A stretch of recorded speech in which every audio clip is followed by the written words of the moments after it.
Nag-girlfriend na pala kayo nang hindi ninyo sinasabi sa akin, no?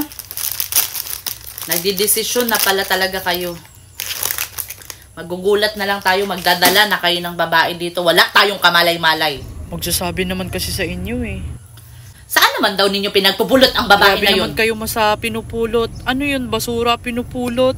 Sasabihin ko naman sa inyo sana, kaso busy kayo dahil lagi. dito, hindi nyo pa pinakain. Magdadagdag lang kayo ng papakainin dito sa bahay. Anong magdadagdag ng palamunin? Eh may pera namang ibibili yun, ma.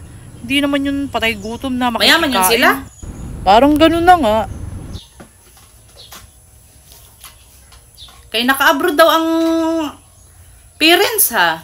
Sa Amerika nakabase yung parents niya. Ayaw kasi niyang sumama sa kanila. Ay, may kaya pala yun sila sa buhay. Oo, ma, may kaya talaga. Apo ni Governor yun eh. Mabuti naman. Kaya huwag niyo naman ganun yan, nakakahiya. Paano naman siyang hindi pipitsugin, no? Maganda naman siya na bata. Mabuti naman at namimili kayo ng maayos. Hindi naman kasi kayo nagsasabi, anak, na magdadala na pala kayo ng mga girlfriend ninyo dito sa bahay. Kung sinasabi naman ninyo sa akin, makapaghanda man lang tayo, makapag-ayos, makapag-arrange ba? Bibiglain nyo naman kasi ako. Sa susunod ma, kumalma naman kayo.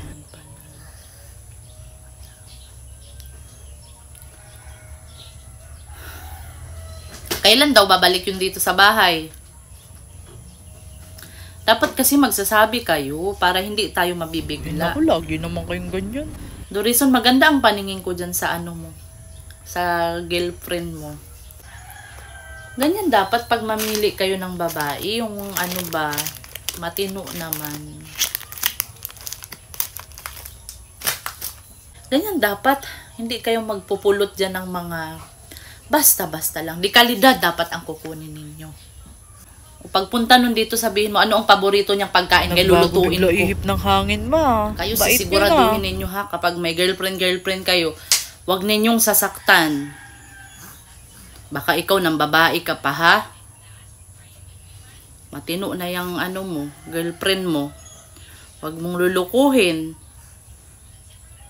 Kay maano ang loob ko sa batang yun. Nagugustuhan ko siya. Magaan ang loob ko sa kanya. Kaya siguraduhin mong hindi ka mag-ano-ano sa ibang babae, ha? Ayusin mo, Dorison, sinasabi ko sa'yo.